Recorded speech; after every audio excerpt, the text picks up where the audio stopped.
Good evening and welcome to the Cover One Buffalo podcast. You are joining your two normal, totally regular.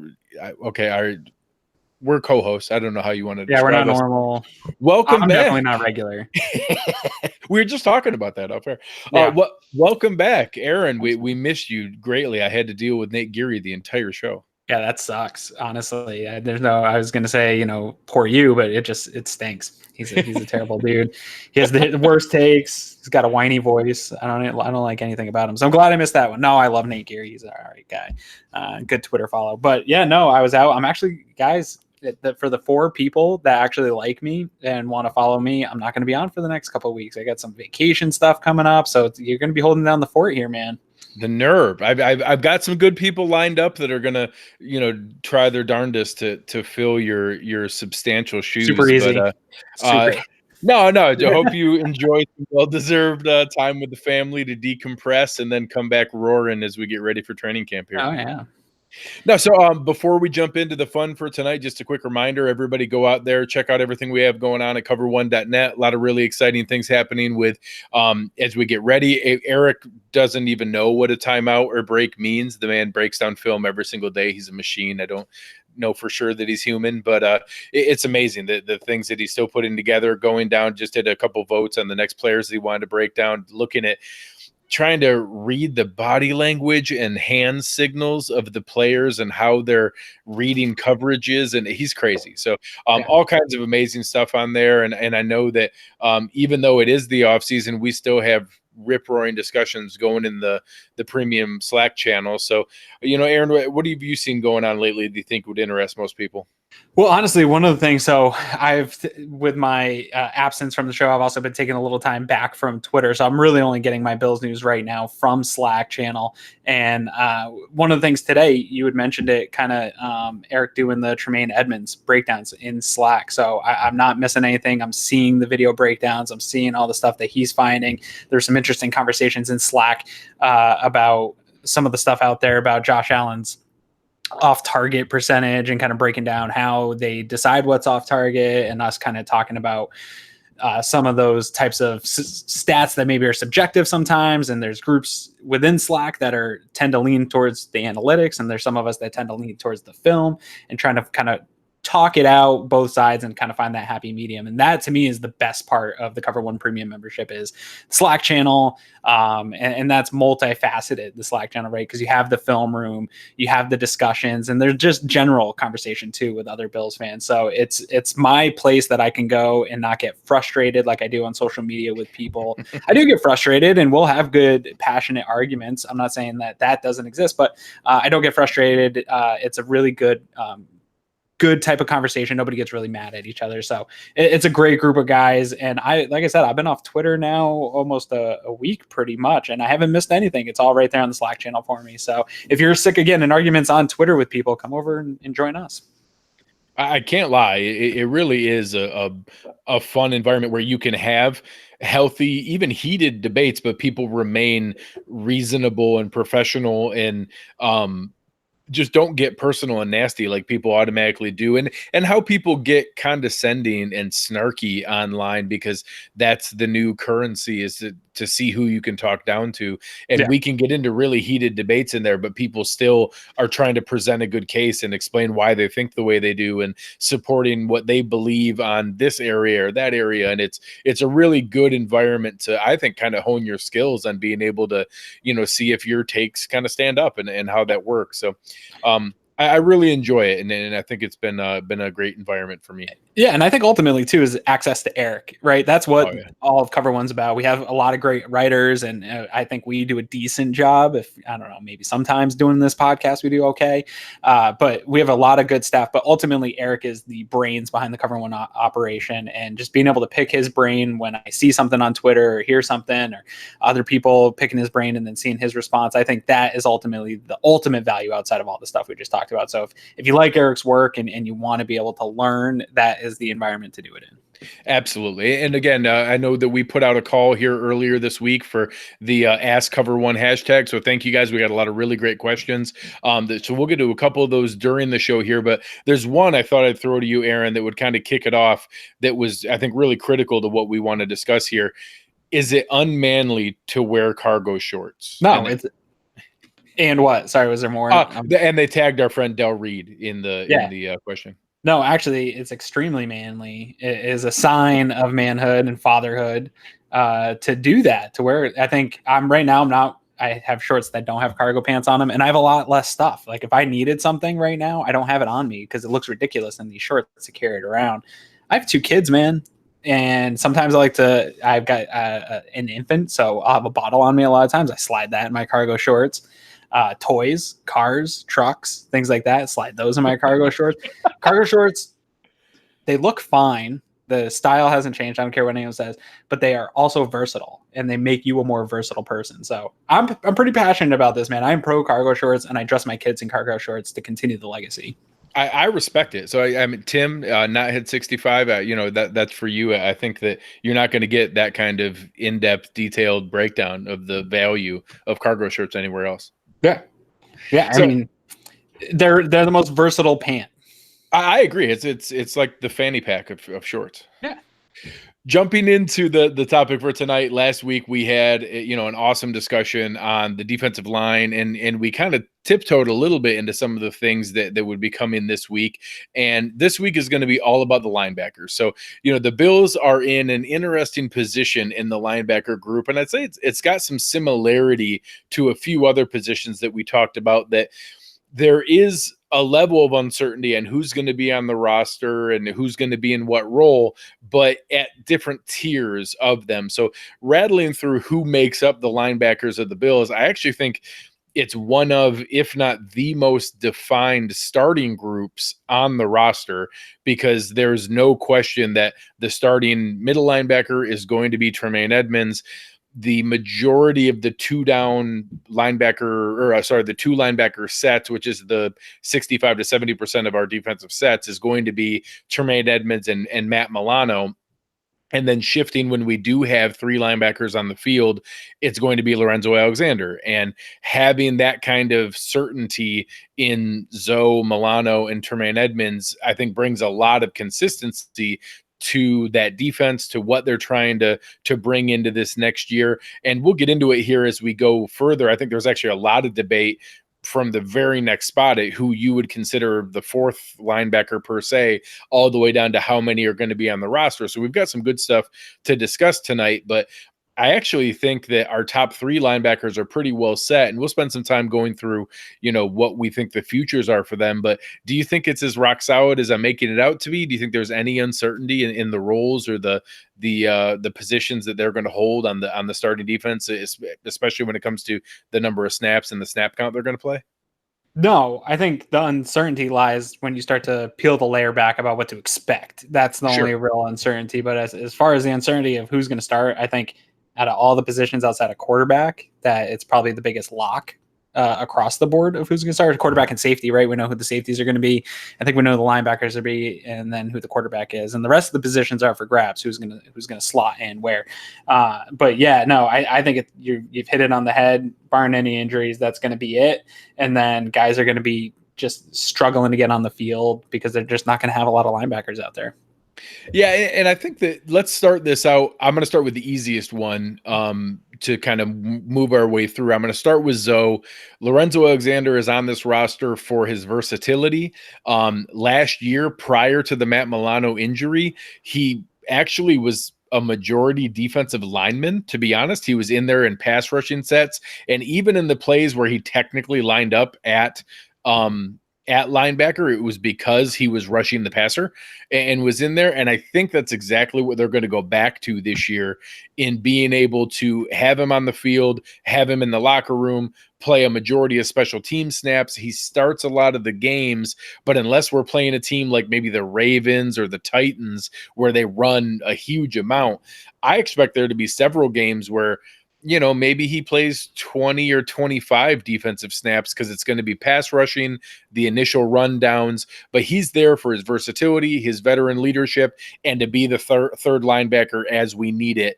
And I think he does a great job in that versatile skill set, but I think he's pretty defined, and I don't expect more or better performance than what we've seen from a 35, 36-year-old player.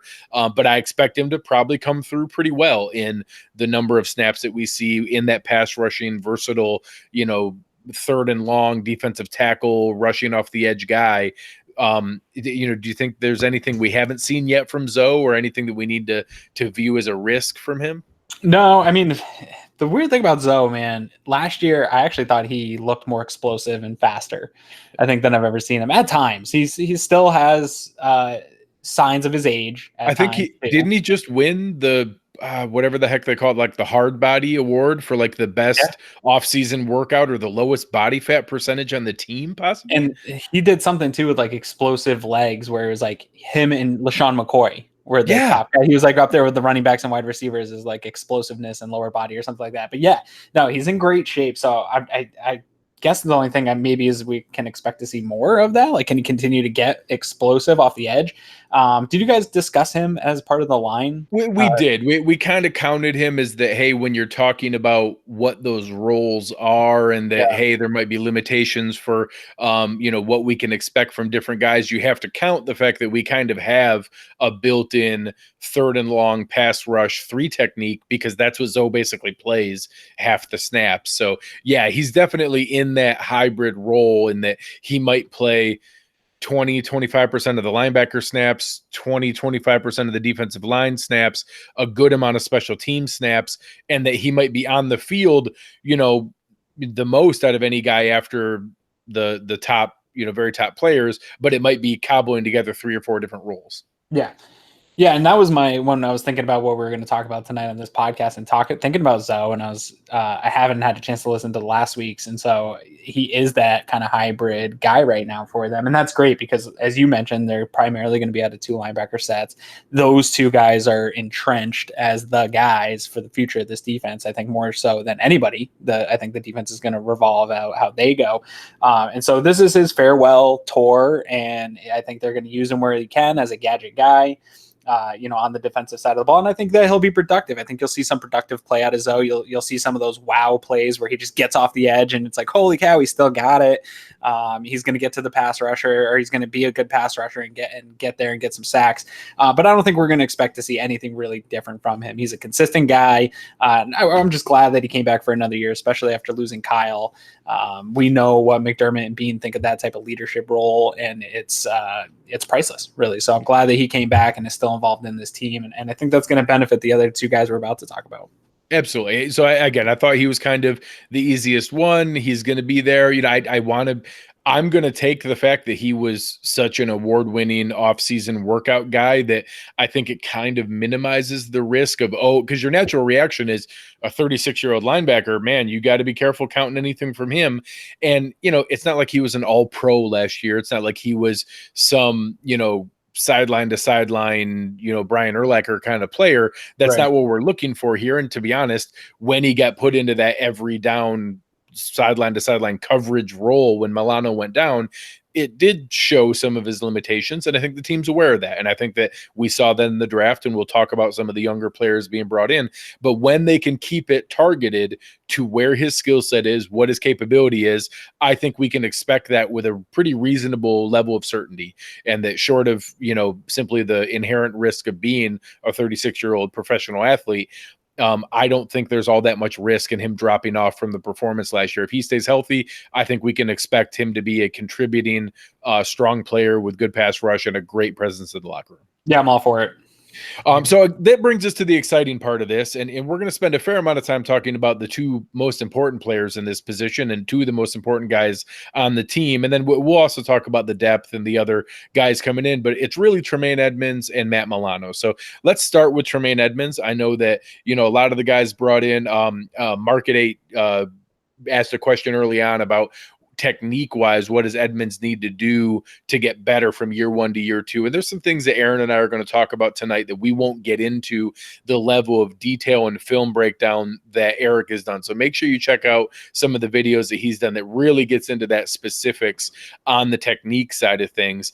But from a potential standpoint, I will say that technique and harnessing what is an unbelievable physical skill set is going to be the key of him taking that step forward. And I think we saw it during the year last year where he started out, and man, there were some rough games, and we really went into it together after the Chargers game, in that, Philip Rivers kind of picked him apart and embarrassed him, putting it together like that, and putting him isolated in coverage. And as the year went on, he became not only neutral, but a net positive in making big plays, and probably had his best game of the year, the final game of the season against the Dolphins.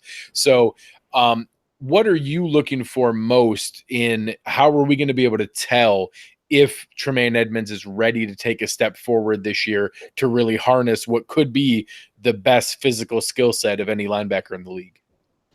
Yeah, I think that we have to temper some of our expectations of what he's going to be able to do in a year too. I think that he's probably growing. He's a 21-year-old man, so he's growing. Literally turned 21. Just turned 21, spent his first full year in an NFL nutrition and weight program. So he's going to fill out that crazy freak frame of his, and he's probably only getting more explosive. So he's going to progress physically, which is crazy to even think about, that he can continue to progress physically. I think that he's going to progress mentally too. He showed the signs of that. He did that really nice. He had a nice learning gradual curve, I guess you would say, throughout the year last year. And I would expect to see continued gradual growth from him this year. But I don't expect him to come out. I think a lot of fans have this idea that because of his physical nature and because of where he was picked, that he's going to come out and just light the world on fire this year. And maybe he will. I'm not expecting that of him. I'm just going to expect the same type of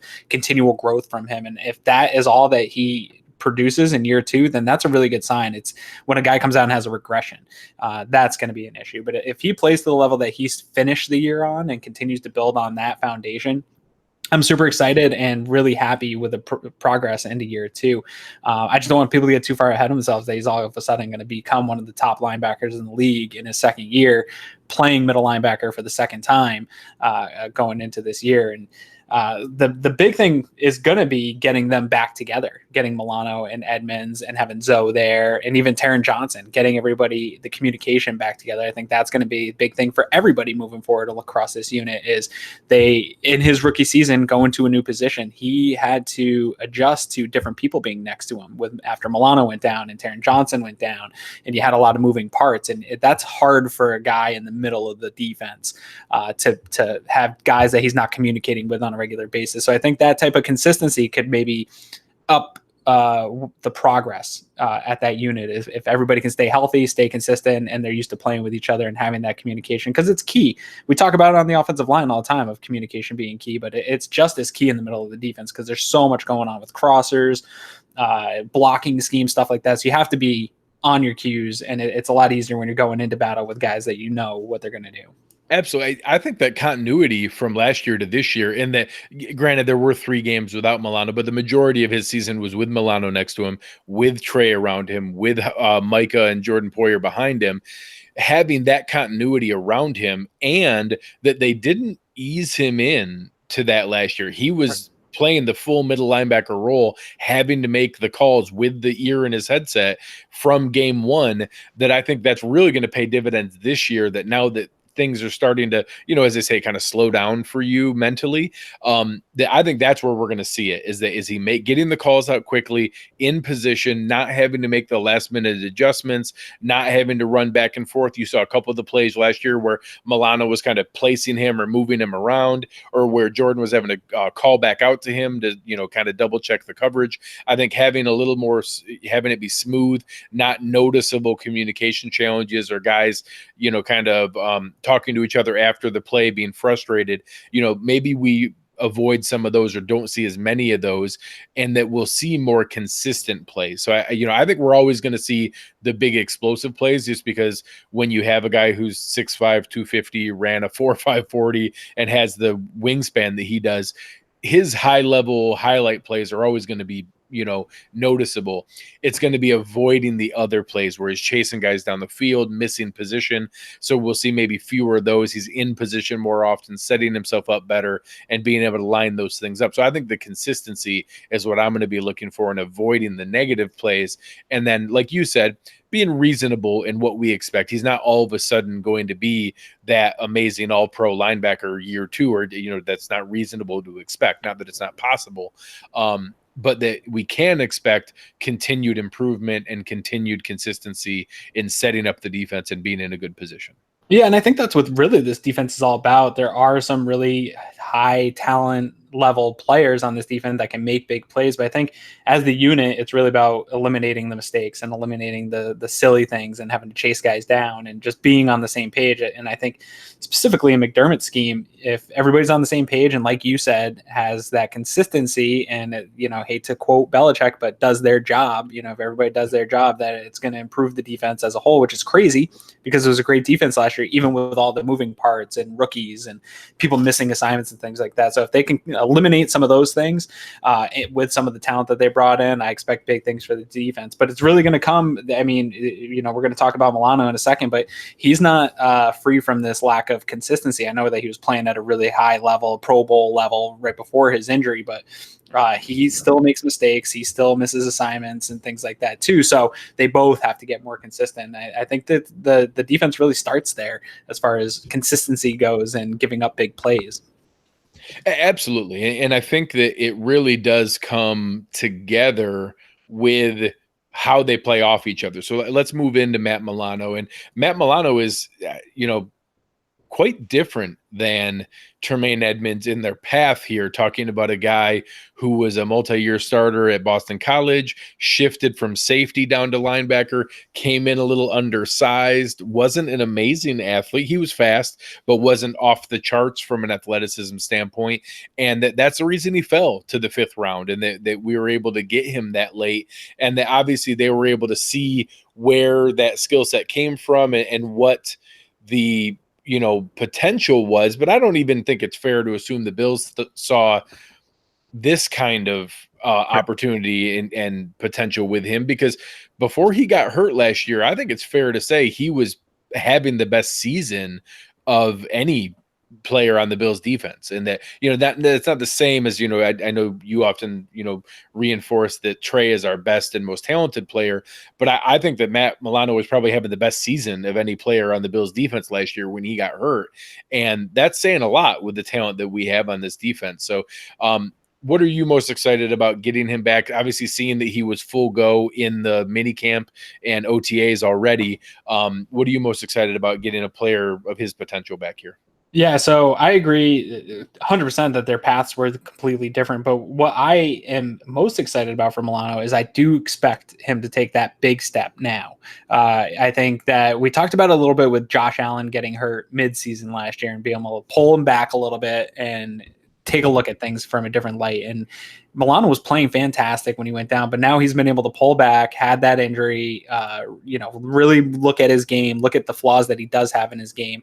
And now he gets to go back out there and address them. And I think that, now that we know the injury is behind him and he's 100% full go, and we don't have to worry about that side of it anymore. Now we get to see what he learned from one of the best linebacker coaches in the history of football, Babbage, and what he learned and what he self-scouted to improve upon himself. So he's got a great foundation of progress going out of last year. And if he can take that next step, oh my gosh, that is, you're getting a high caliber Pro Bowl player competing possibly I hate to have a hot take here, but if he plays at the level he played last year for a consistent stretch, he could be talking about an all-pro guy with the level that he was playing at. So I am expecting a huge step out of him, and I hope that I don't get let down because there is still flaws in his game. He definitely still has misses. He's super aggressive, and sometimes that leads to being off your spot, missing a guy. So he's got some improvements to make, but I really am expecting a large step forward for him, and maybe most out of anybody on this defense going into next year. I think it's a huge year for Milano to really assert himself as the guy on this defense in the league. Absolutely. And I think Joe brought it up in the chat here that I think it's fair to say that he was on path for a Pro Bowl season last year. And I think that, he was in that discussion. He was one of the guys that was referenced as, one of the Pro Bowl snubs out there, and a big part of where the defense was probably, behind Poyer and some of the folks like that. But I think he was in that discussion if he had finished out the season. And absolutely, like you said, if he can leverage that time, opportunity to step away. We've already seen that he's come back fast and explosive and is looking healthy and ready.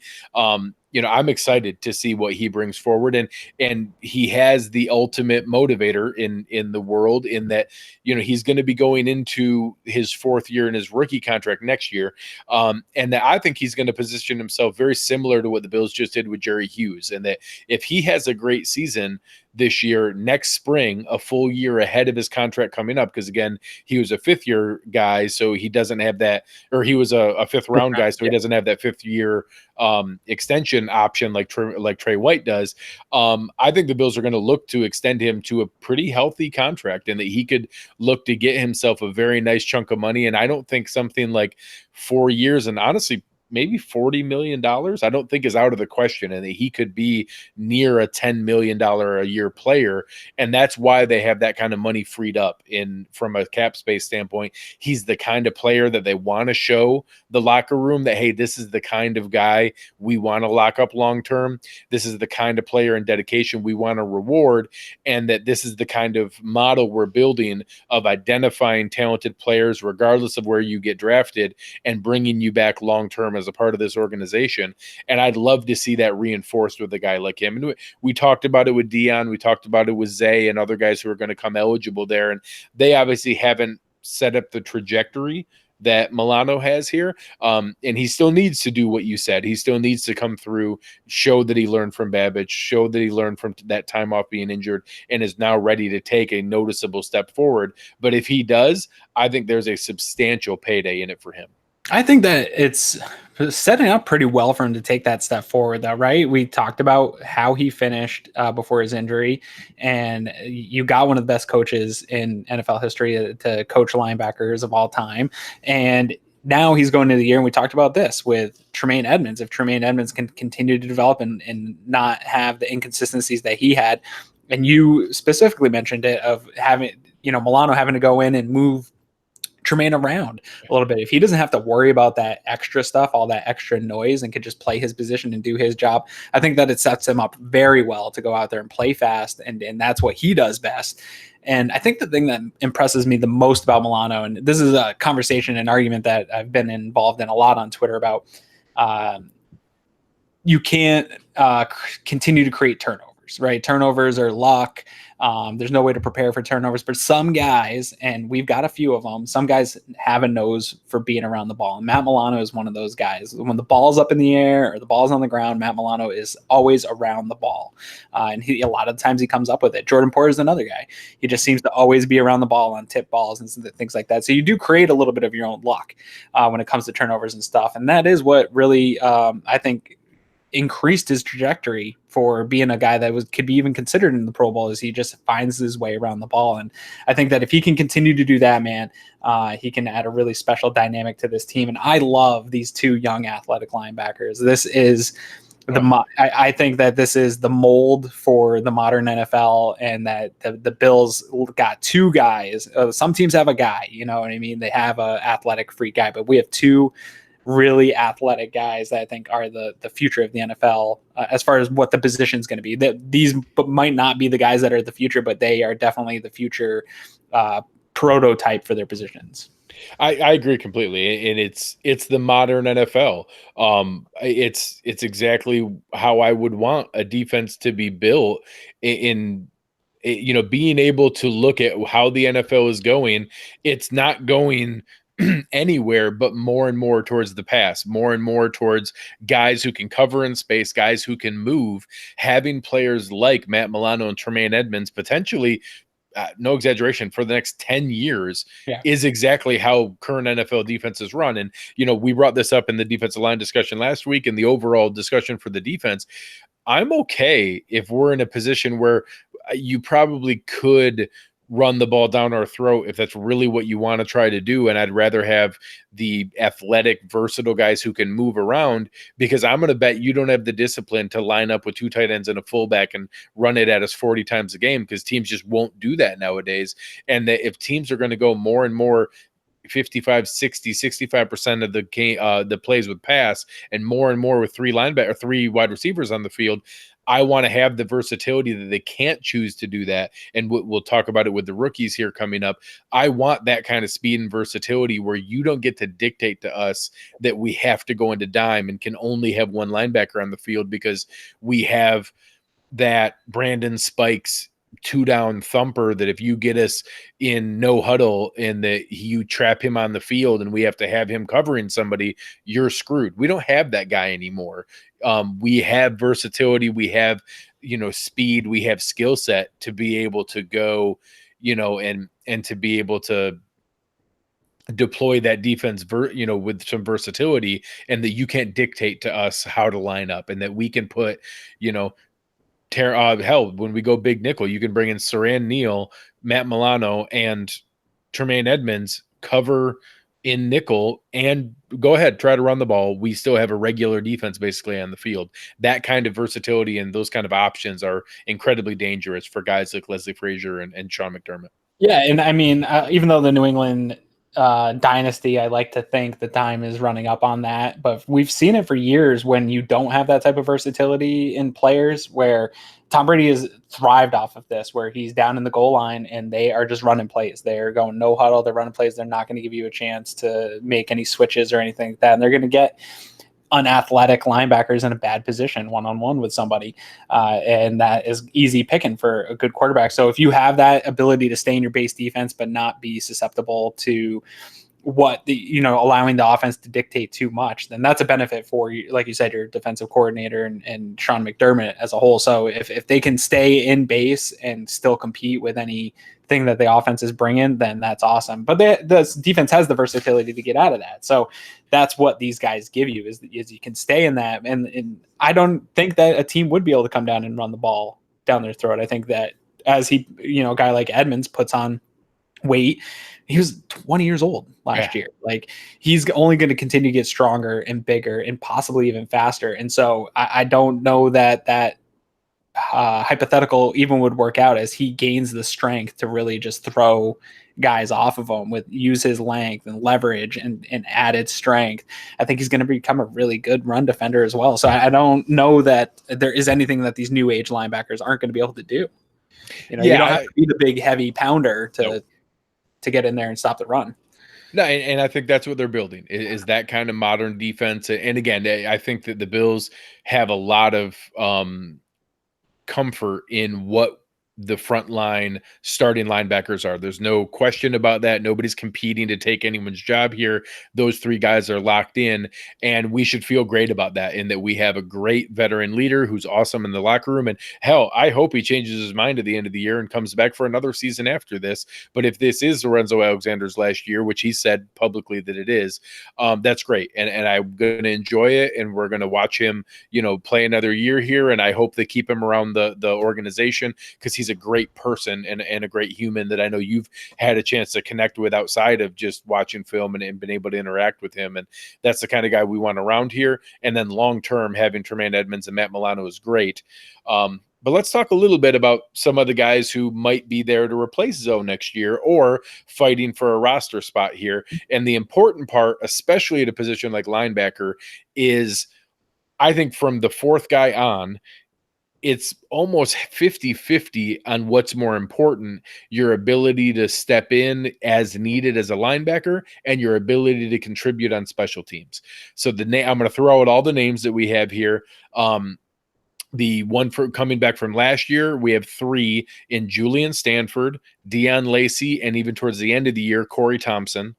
We also added 5th-round rookie Voshon Joseph out of Florida, and then undrafted free agents Terrell Dodson and Juwan Foggy. I will bring up at the early part here, Terrell Dodson is a player that had some accusations made from a domestic violence standpoint.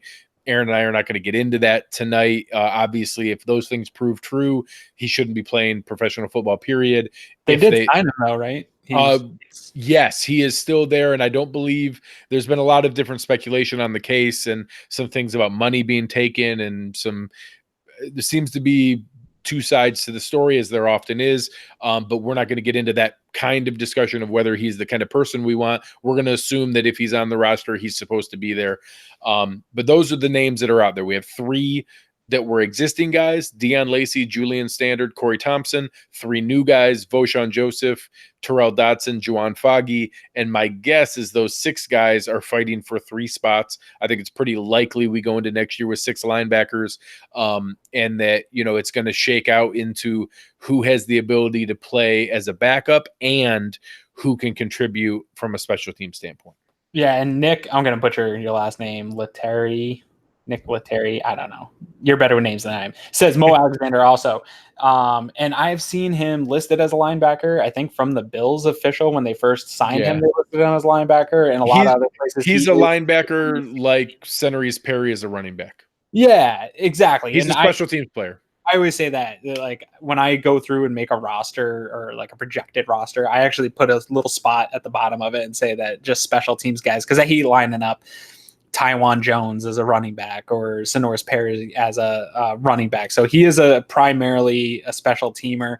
I think that they might get a little bit fun in in training camp and here in preseason and kind of maybe try him out at the big nickel thing where the Raphael Bush may have been, because he has the versatility to be a safety, and maybe can play some linebacker. So I think them listing him at linebacker was maybe just, hey, this guy's a special teamer. He's whatever he wants to be. Call him. And in fairness, I'm a nerd and I'm using SpotTrack for the financial side of it, and SpotTrack lists him as a linebacker or as a safety.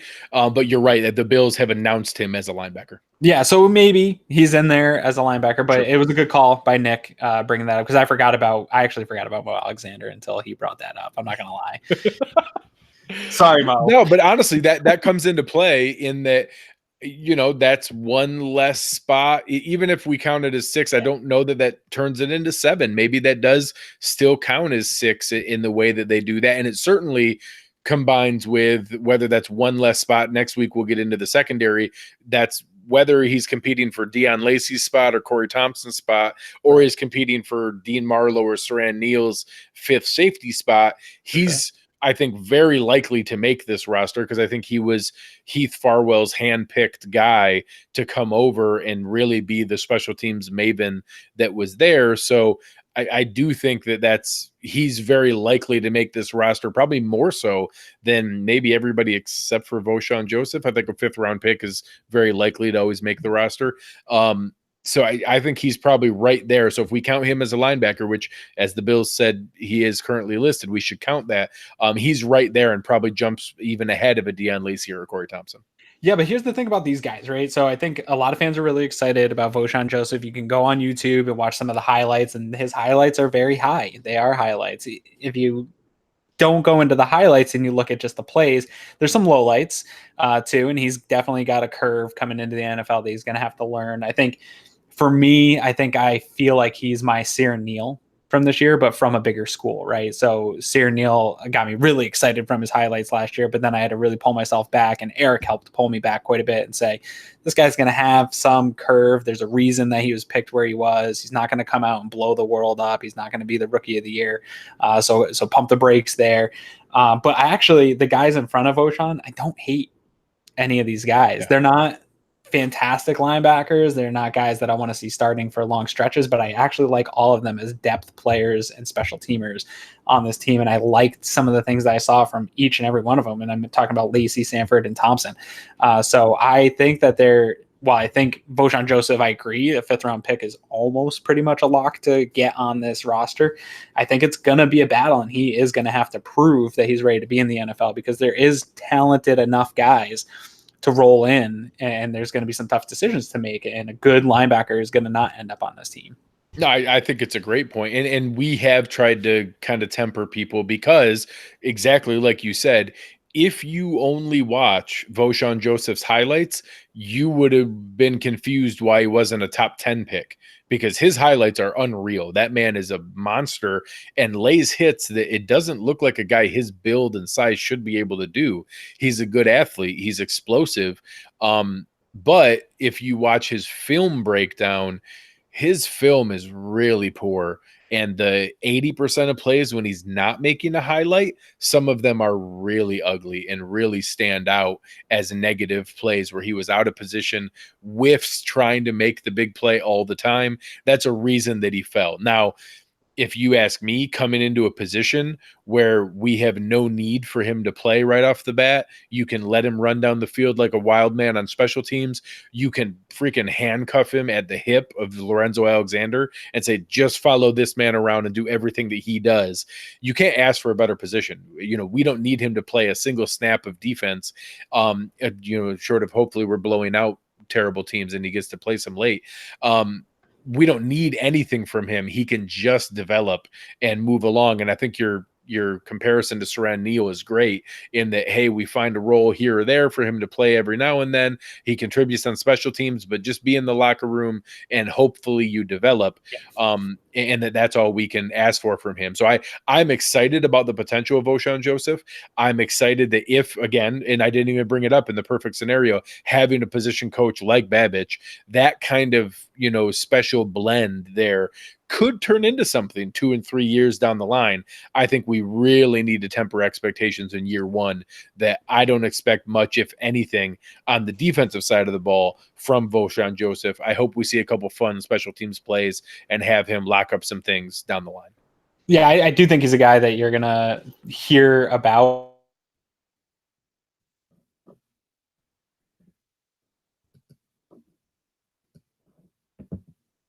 Kind of hurt our expectations for what a 5th round pick should do and the type of impact, you know what I mean? It's recency bias and you have it and then you expect other people to come along and do it. And I caught up in that a little bit with Saran Neal last year. I thought that he was going to come on at the end of the year and saw him get a sack. I think it was in that Green Bay game. And I'm like, here comes Saran Neal. He had one of the special teams, then the Green Bay game. Oh man, this is going to be awesome. Here he comes. And I didn't hear from him until like week 17. So I am trying to temper my expectations with Vosean because I did get very excited about the athleticism, but I think he is a guy that's going to develop. And this is really what building the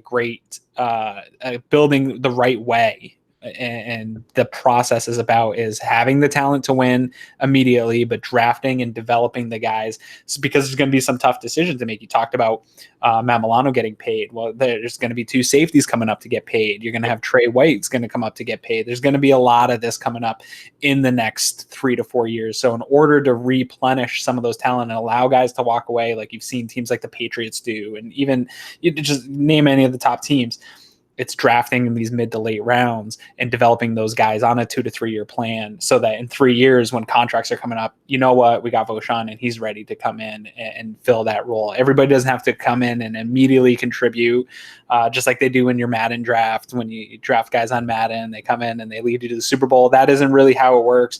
We were spoiled with Matt Milano being a late round pick and coming in and contributing in year 1 and then having a great year 2. Yeah, and the next guy I'm going to go to is one of my favorite guys on the roster and that I think gets criminally underrated.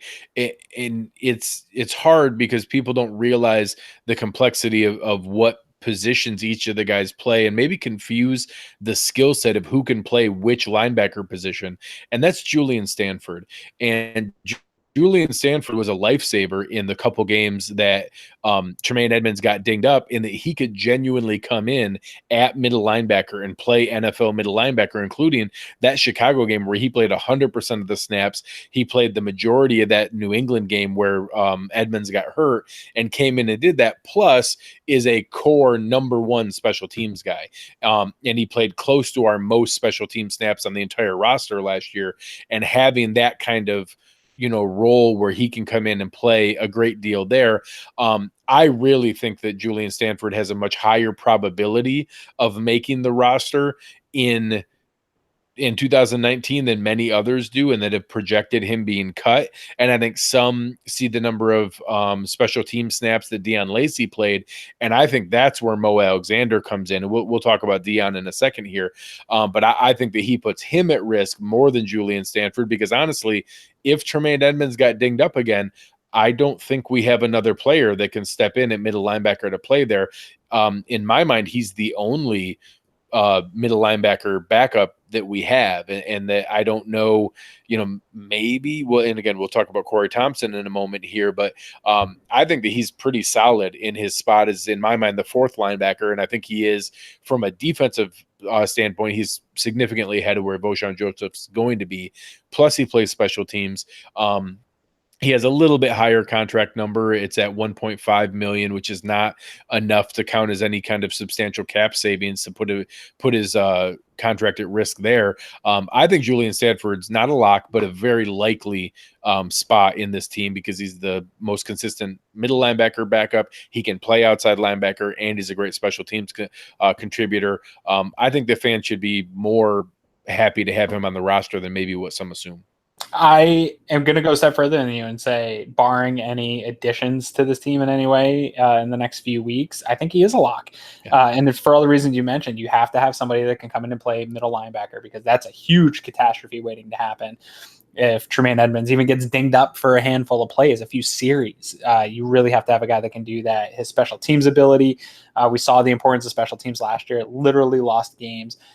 He has the ability to do that. I like Stanford, not a lot, but I like him enough, and I'm comfortable with him coming in. He's a guy that when he comes in, I'm not saying, oh, Jesus, like don't go near him. You know what I mean? Like don't attack him. He's not going to be the vulnerability if he has to come in for a few series or even a couple of games throughout the season. He's not going to make you super vulnerable. He's not perfect by any means, but I think he fills that role, and I think he's 100% a lock, and unless something totally changes at that position.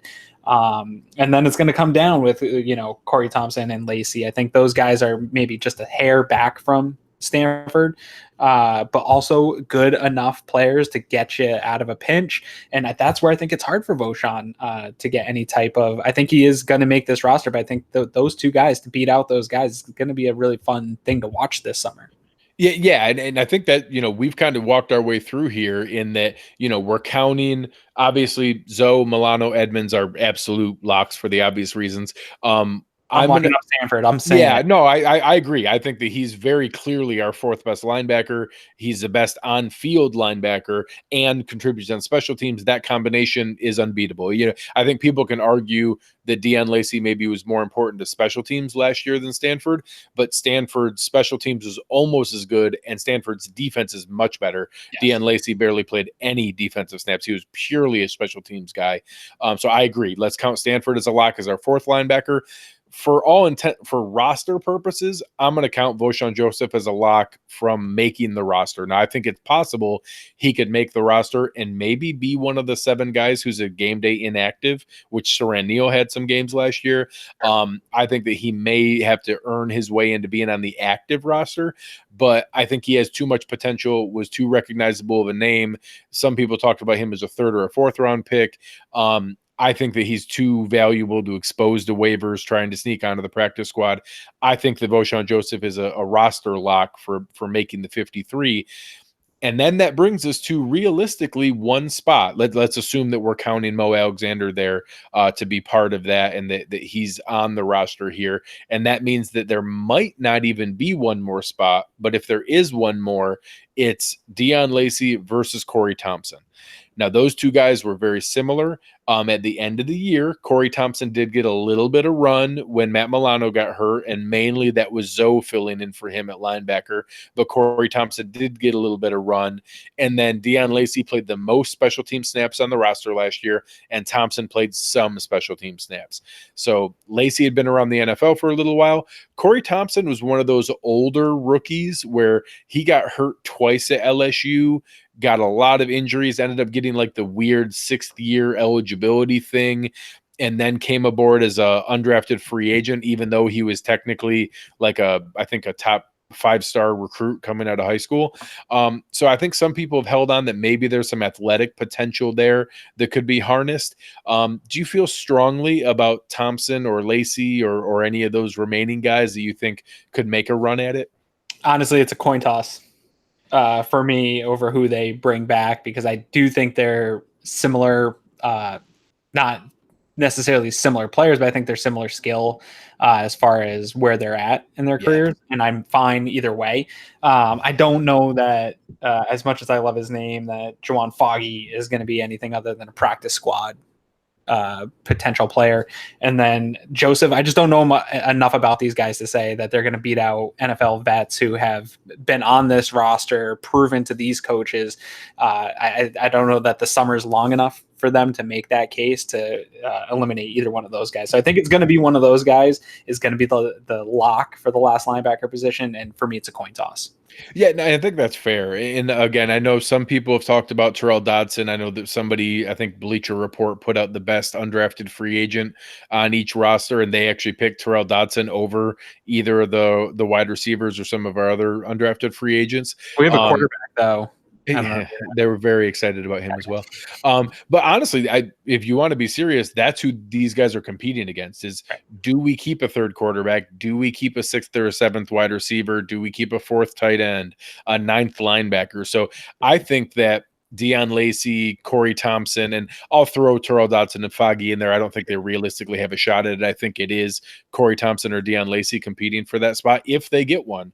And they're actually competing less so with a Mo Alexander or a Julian Stanford as they are with a Wyatt Teller or a Jason Kroom or a Dean Marlowe, in that 51st, 52nd, 53rd spot is going to be fought for special teams contributions and the ability to have value on the overall roster.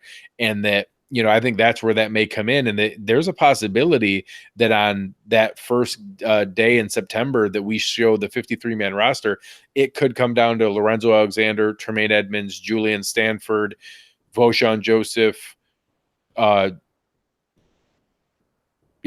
Joseph, and the final one could just be Mo Alexander, and that we don't have either neither of Corey Thompson nor Deion Lacey. So, I think that they have a good shot. I think that Lacey's special teams ability probably is a little bit of a leg up on Corey Thompson. Corey Thompson's youth and just coming into his second year, maybe a little bit more potential as a long-term linebacker than Lacey. Again, because he actually played defensive snaps last year when injuries happened, and Lacey didn't after multiple injuries, both Milano getting hurt and Edmunds getting hurt. Lacey still didn't play any defensive snaps. So I guess if I had to guess right now, I'd probably guess Corey Thompson would get that sixth spot if they had to, but I think your coin flip description is pretty accurate, and that it's actually probably 30% they both have, and then a 40% chance that neither of them do if it's just Mo Alexander. And I'm not mad anyway that part of the roster slices out. No. Like those aren't the guys that I'm going to take to Twitter and be like, what the hell are these coaches?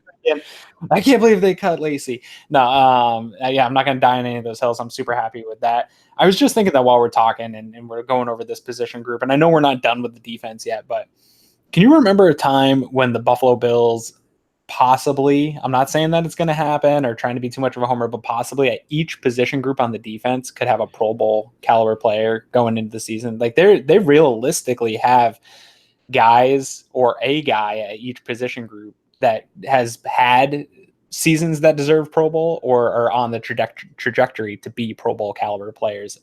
That really got me excited just now listening to us talk about this. Can you remember the last time that you looked at the roster and thought that?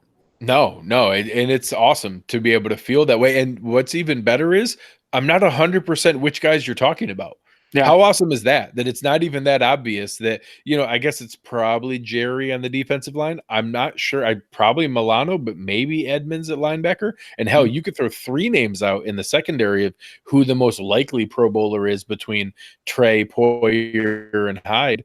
So that's an awesome feeling to not know which of each of our three layers of defense is the most likely Pro Bowler, going into this year. And that I love that none of them have gotten that recognition and they all wear that chip on their shoulder proudly. Yeah. And they might not this year because the Pro Bowl obviously isn't that big of an achievement. It comes with winning, right? So if the Bills aren't winning, that they're probably not going to continue to get that recognition. But if they start to win, man, you're going to start to see this defense get real hyped up real fast by the national media. And some of these names are going to start to become household names, like some of them already deserve to be. Yeah, no, I agree. And I think, Thomas is bringing up here, I think there's a lot of things that we can take from previous years in how we will break down the defense. And Mark was just asking about Saran Neal. We'll actually get into them next week on the secondary discussions with our corners and safeties. And then the week after that, we're going to do our first projection of the 53-man roster and who we project out there. Aaron put one out very early in the offseason. We'll go through that in 2 weeks here as we kind of get ready for what we think the roster is going to look like and where we take each of these position groups and roll them up and make some of these tough calls that we think the front office is going to be faced with. So for Mark's question, we will get into that next week for Saran Neal, the safeties, the linebacker, or the corners, and the entire secondary. Before we move on to maybe wrapping up a couple of things for the Ask Cover One questions that we have out there, Aaron, anything else on the linebackers, the feeling that you have going forward? I know some guys asked in the chat about drafting for next year. What are your thoughts on how urgently we need to draft to replace Lorenzo Alexander? Not urgent at all. I agree.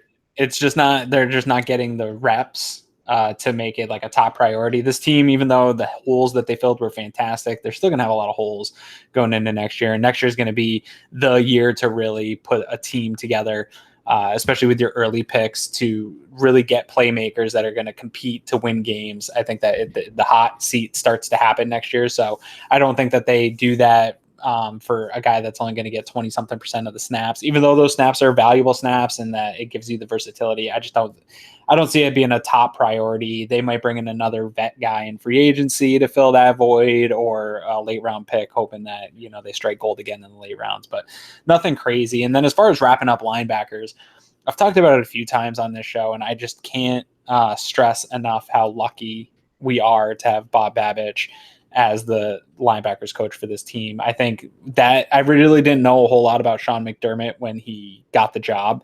And then as I saw him putting his staff together, there was things I didn't like about the way the staff went together, but I liked Leslie Frazier. I thought that was very cool that he got a guy that's been in this league, was a head coach. But then I thought the coolest pickup that he got was Bob Babich. You look at what he did with Urlacher and Lance Briggs in those days in Chicago. He's just had great linebacking units, and the way his players talk about him. I mean, just last year, Urlacher had him present the Hall of Fame. He was the guy that presented to him. And that is saying something when you have a guy who has had many mentors, many people throughout his life that helped him to get to where he is at the biggest stage that he's ever been in as a Hall of Fame. And the one person that you want to present that to you is your old linebacker coach. That speaks volumes of who he is and how much he helped accelerate Brian Urlacher's career. So I think Bills fans, we don't always talk about the assistant coaches and the guys under the coordinators. But I think we're super lucky right now to have Babich in town, especially we picked the perfect time to have him with two young, super athletic, high prospect linebackers. And I think that might be the perfect alchemy to really get the most out of this position. So I just want everybody to know how lucky we are, and who knows how long he's going to be here. But I think that early in both these guys' career, it's maybe the best possible scenario for Edmunds and Milano. No, it's like I said, it's that perfect stew, and that I described it for Voshon Joseph, but it fits for all the young guys that we have there, and being in that position, having Zoe in front of them, in that position room with them, and going through there. And I'll bring that up as my point for the last one for the linebackers here, in that, do we need to replace Lorenzo Alexander next year? Yes, we absolutely do. I think it's possible Voshon Joseph is that guy. I don't know how likely I think that is, but you have to realize, Lorenzo Alexander is a big deal for us in the locker room. And yes, that's a role that maybe we need Micah Hyde to step into, or we need more from a Matt Milano, or we need more from a Trey White, or whoever next year. That might be different. But on the field, he had a lot of games where he played 27% of the snaps, 32% of the snaps, 44% of the snaps, and we're paying him $4 million. Do you know how easy it is to find a guy who can contribute 30 to 40% of the snaps on defense for $4 million? That's a very easily replaceable position in today's NFL. So I hope they find a guy with the versatility that Zoe has. Hell, I hope that they convince Zoe not to retire and to come back for another year at age 37. But even if we do go that route, and that he does retire, and that Voshon's not ready, that is a very easily replaceable position for that kind of investment, that we can get a third linebacker for $3 to $4 million very easily, and that's readily available in today's NFL. So they're going to have a ton of money, and if you're hyper focused on finding the perfect guy to come in and not screw things up, then I feel like that's a really easy target in free agency. Absolutely. And that, again, that's a guy that where you go get your Thomas Davis of next year, you go get your, long time, maybe even high name guy who's a little older than the team that he played on is looking for, or that they're a young team not looking to pay a guy like that. And he's just looking to, hopefully at that point, we are a competing team, and he wants to come jump aboard to be a part of a winning organization. And that we're looking at year 4 with Coach Sean McDermott, and that's the kind of free agent we start to recruit and start to attract. So I don't want to get too ahead of ourselves here, but that's the scenario that we're looking for next year. Absolutely. Yeah, I agree. All right. So we got a couple questions here. We're going to close out the show with our Ask Cover One segment. And again, we really appreciate you guys using that hashtag, hashtag Ask Cover One. Send us any questions that you have. We get some funny, goofy ones that are a lot of fun. We opened up the show with some lighthearted ones like the obviously critical cargo shorts question. But we got a couple that we'll go through here. So I'll go to you first, Aaron. This one comes from our friend Joe Marino, that both of us have had the joy of joining him on the Locked On Bills show. Joe asks, Stephen Hauschka is 34 and coming off the worst statistical season of his career since becoming a starting kicker, making only 78% of his field goals. He's also entering a contract year. Is this an underrated concern, and are the Bills' kicker and punter in 2020 currently on the roster? In 2020? Yeah. I have no idea. I mean, if he continues to underperform, then no. But I think part of his not performing well was that injury that he got in the Jets game. Things went really kind of haywire after that. And I still think that there was a little bit something suspicious in the way that injury was handled and not discussed and not talked about. Not that I want to throw the Bills under the bus, but that seemed really weird to me as far as like the weirdest things of the year, maybe how that was handled. And I think that he was injured and never really showed up on the injury report, but things were never right after that. And hopefully he is beyond that going into the season. I didn't really hear anything about kickers throughout the mini camp. So we'll see this summer, but I expect him to fully bounce back to where he was and continue to have a long career. So I'd be shocked if he continued on a downward spiral, but if he does, then yeah, I mean, you move on from kickers easy. That's well, and I think that you bring up a good point about the injury, because at that point in the season, he was 17 of 19 for 90% of his field goals, which is right in line with his career trajectory, and was crushing 50-yard field goals. I think at that point might have still had the NFL record for most consecutive 50-yarders. Yeah. He was almost automatic for the 53, 54, 55. And now we've seen in practice, we've had the guys report, and lots of guys who were out at minicamp, that he was crushing 45 and 50-yarders again. And reinforced by the fact that you just brought up, they didn't bring anybody else in. They didn't bring in any other competition, anyone else. So the team obviously feels pretty good about it. That I'm, the president of the Corey Bojorquez fan club. So I actually think that we have both on the roster right now, and that Hauschka and Bojorquez are very likely to be the punter and kicker for this year and into 2020. And there was some of that too in the who was holding the ball for him too. That was kind of changing throughout the year. There were some issues, I think, with a few holds for Hauschka that went awry. And I think that injury, they never really gave specifics of what it was, did they? It was like a lower body injury. Yeah, he was grabbing at his back, so I always assumed it was somewhere in there, but they didn't say if it was oblique or back or what it was. Yeah, I assumed that it was lower back or hips or something like that, because when he came back, it seemed like everything was off about him. He just didn't have confidence. If he has his confidence back, I totally expect him to be the guy that we've had. Yeah, absolutely. I think it's fair to assume that. Another question, we have a regular contributor online. Daryl F29 is always chiming in with us and everything. Love talking with Daryl.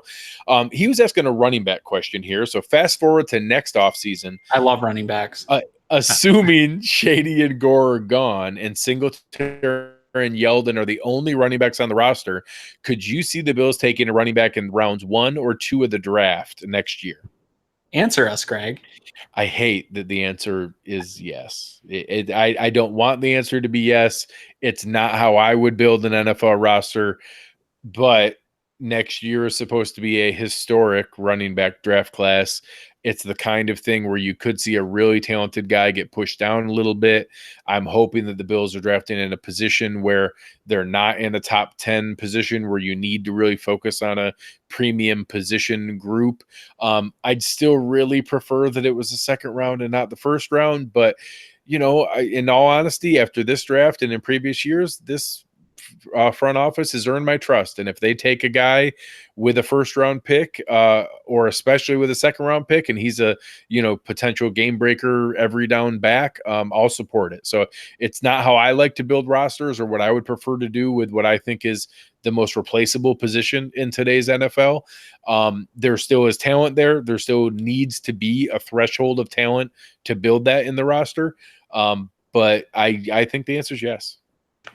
I agree with you, but I disagree. I think that this is exactly how they should be building the roster. I think that, especially with where they are, I'm not saying no. You're what they've put together and where the potential holes are. They have the luxury of this being that choice. The totality of the roster matters for what you can pick. And I think that even before I saw how good the running back class was, I was all about, let's take a running back as early as you can. It's a front office that's done it before. It's going to be a position of need. There's a lot of good prospects that are going to be available. And no matter, you can say that it's an opportunity thing, but the stats don't really lie in the case that the guys that get drafted in the first 3 rounds have a much higher success rate than guys after that. Do guys hit after that? Absolutely. And is it maybe part of it is the opportunity that guys get when you're in a 1 through 3 round guy, you're going to get more chances to become a good running back. Maybe that's the case too, but some of it is just talent, right? Like, guys are scouted and they have the talent to be first round guys. So I'm all for taking running back first round. But if they miss on that next year, man, it's a really good running back free agency class. And you probably hate that even more. Way more. Paying veteran running back. But I think that it's something that Bean would be actually super happy to do. Having a plethora of money to throw around, he's going to have to overpay some people anyway. He's gonna have to move some of that cash around. And I think a guy like Kenyon Drake, I've mentioned that before. I think he could easily get overpaid contract to come here to Buffalo. And a guy that I'd happily back up a Brinks truck for is Melvin Gordon. If Melvin Gordon somehow doesn't get an extension, I would whatever he wants. I don't even care. Because he's a luxury and you're competing to win now. And I will fight. I'm not on Twitter for a little while, but I will fight anyone that says a guy like Melvin Gordon doesn't make your team better and lead to wins. So the only thing that makes my skin crawl more than using a premium draft pick on a running back is paying real money to a running back who's also got a bunch of tread off his tires already. I will make the exception that I do think people get carried away with the stupid hashtag running backs don't matter. There's a huge difference between running backs not mattering and running backs being the most replaceable position in the NFL. Now, I think this is darn near cultural. You go to every kids little league, midget football team around the country, the best athlete in the town is playing tailback. Yeah. And the best athlete on almost every high school team plays running back. And that keeps cycling up to where these elite guys keep playing at that position. And it's like going into a city and saying, hey, show me all your best 6-foot point guards. Well, there's a bunch of guys who play basketball all the time, and that it's not that hard to be 6 foot and really good, and that it's just a very replaceable position. Now, that's not the same as it doesn't matter. Now, even within there, that means that the difference between the guy who's the best available free agent versus the starter on your team isn't often that far. But every once in a while, you get the Zeke Elliott or the Melvin Gordon kind of talent that those guys can really be worth it to have a differentiator on there. So I don't know that I love the idea of the contract it would take to sign a Melvin Gordon. But those are the kind of players that maybe I could stomach, that you're bringing in that kind of exceptional talent to be able to do that.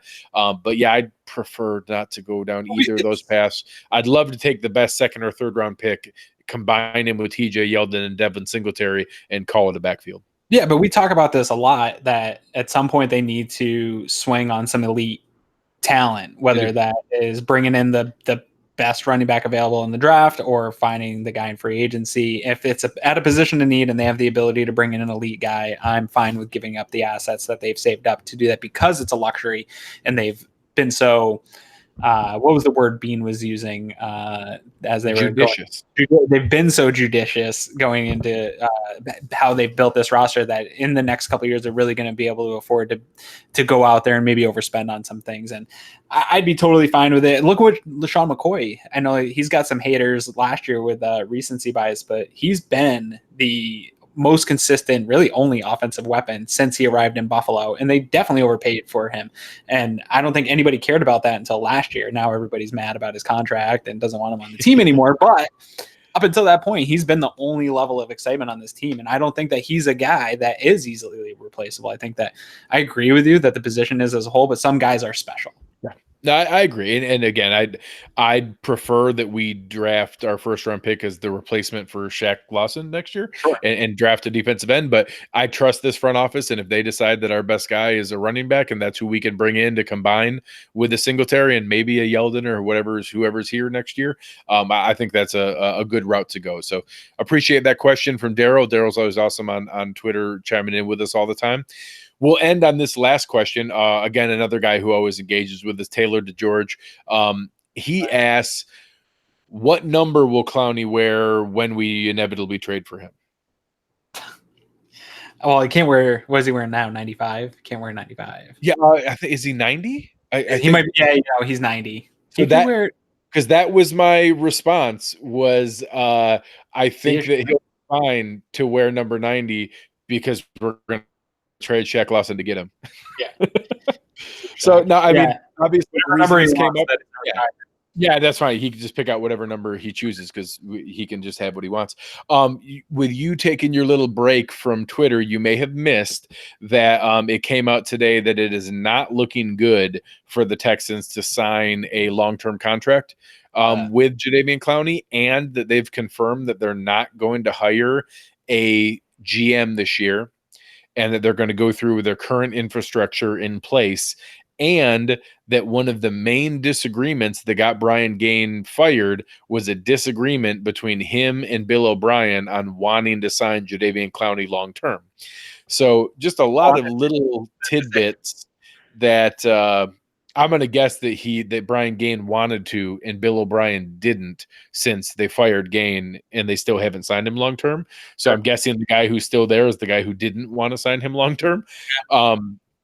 But I know a lot of Bills fans obviously would love him to be our Khalil Mack cherry on top of the Bears roster trajectory that many like to compare the Bills to. So Aaron and I think have both made it clear that I would sign me all the way up. You want to bring in one of the best, athletes who's ever played in the NFL, and that, you can kind of argue, do you think he's underperformed per se? But, do you know who has the second most pressures from the right side and defensive ends last year behind Jerry Hughes? It was Jadeveon Clowney. And that, sure, do you want to complain that was only 9 sacks? But, he's a really, really impactful player, one of the best athletes to ever come into the NFL, doing the things he can at, 6'5", 270. He's darn close to what Mario Williams was. And if we have a chance to get a player of his caliber, sign me all the way up. Yeah, this is a no-brainer for me, and I'll happily overpay to get him too. I have no problem if the compensation favors the Texans in order to do it. Not that I think Bean will do that, but yeah, no, I mean, this answers that you just talked about. I want to draft a replacement for, at the defensive end next year. That changes that. You don't have to. I mean, that changes everything. And this is what we're talking about, making swings for elite players. And he's not Khalil Mack. He's not Aaron Donald, but he's right there on the cusp of those guys. And he's not getting the double-digit sacks, but I don't really care about that. And that's a topic for another time. If you want to come join the Slack channel when we talk about sacks sometime, I don't care about double-digit sacks. I care about pressures. I care about guys that are fits. And I think that he's a perfect target. And it's crazy to me. Obviously, we don't hear any leaks out of the Bills, but it's crazy to me that we haven't heard rumblings of any type of movement from the Bills. And I think it's a really good match for the Bills to go make a move for him just because of the amount of assets they have in the future. They could afford to fit him in. They could afford to move some picks for him. They've got a guy, like you said, Shaq Lawson, that maybe isn't part of the future here, that could be something somewhere else. So I think that everything lines up for the Bills to be one of the few teams that's in on Clowney. And I'm shocked we haven't heard anything yet, but the summer will get hot. I mean, we had the Sammy and Darby trade, what was that, mid camp last year? After walking in just one of the first couple of days of camp. So, and I think it would be the same thing again, just like you talked about, that we don't hear a lot of, whispers or rumors coming out of Buffalo nowadays. And that's awesome. And it gives us a lot of trust in the leadership and what this front office has put together. But it also means we're probably not going to know until it's official if they're making any moves. And again, I'm not projecting that they're going to trade for Jadeveon Clowney. That is a very low likelihood, but it's my favorite chance. It's a non-zero chance. There is a chance that they could go out and make a move like that. And if it comes out that we trade a first-round pick and a future third-round pick and Shaq Lawson for Jadeveon Clowney, and then we give him, 6 years and $110 million, I'll be ecstatic. And that's a ton of assets and that's a ton of cap space. But if you add a talent like that to this defense, that is the kind of game-changing player we need to really put this over the top. And I think that would, you talk about, third downs where you could have across the front Jerry Hughes, Trent Murphy kicking inside, Ed Oliver, and Jadeveon Clowney. Good luck. Yeah. And who knows, they might drop Clowney back and send Edmunds. You know what I mean? Like that, It just gets silly. So I'm all about, let's get frivolous. I want to get a little frivolous. Let's do it. I'm fine spending all Terry's money. I'm good. Yep. I'm totally good writing checks on behalf of Terry. Absolutely. All right, guys. Well, thank you very much for a great show tonight. As always, we had an amazing, chat. You guys were in there, Matthew, I, the moment, Prospect. You guys are in there every single week with us. We can't say thank you enough. Making the show fantastic, giving us feedback. We had a ton of questions on Twitter. I picked out some of the best ones or some of the funny ones, but please use the hashtag AskCover1. Let us know what you want to talk about. We'll bring some of those in every show. Eric's using some of those on how to build his next video breakdown so you can influence the great video content that you see. Coming over to cover1.net, download the app. We do this for fun. Both Aaron and I have real jobs or real lives outside of here, taking care of the things that are important to us. And we do this because we care about it and we enjoy being with you guys. But it really helps us if you can go out, give us a rating, give us a review on iTunes, on Google Play, on Spotify, Stitcher, wherever you find your podcast. Come and give us a rating, give us a review. Let another Bills fan know about it. I'm going to be out at a lot of our training camps coming up here. We're going to have a crew out in Rochester at St. John Fisher at some of the first practices there that first weekend. I'm going to be going out to the live practices, joint practices with Carolina. I'm going to be going to the third preseason game in Detroit. I'm going to do some live videos from each of those places. We're going to do some live shows with me and Eric and Nate Geary up at St. John Fisher. A lot of really good content coming your way. So tell somebody about it. Let Bills fans in your lives know what we have going on, and welcome them into the Cover One fold here as we move forward. Aaron, besides enjoying your beautiful, lovely family over the next coming weeks, where can the people find you?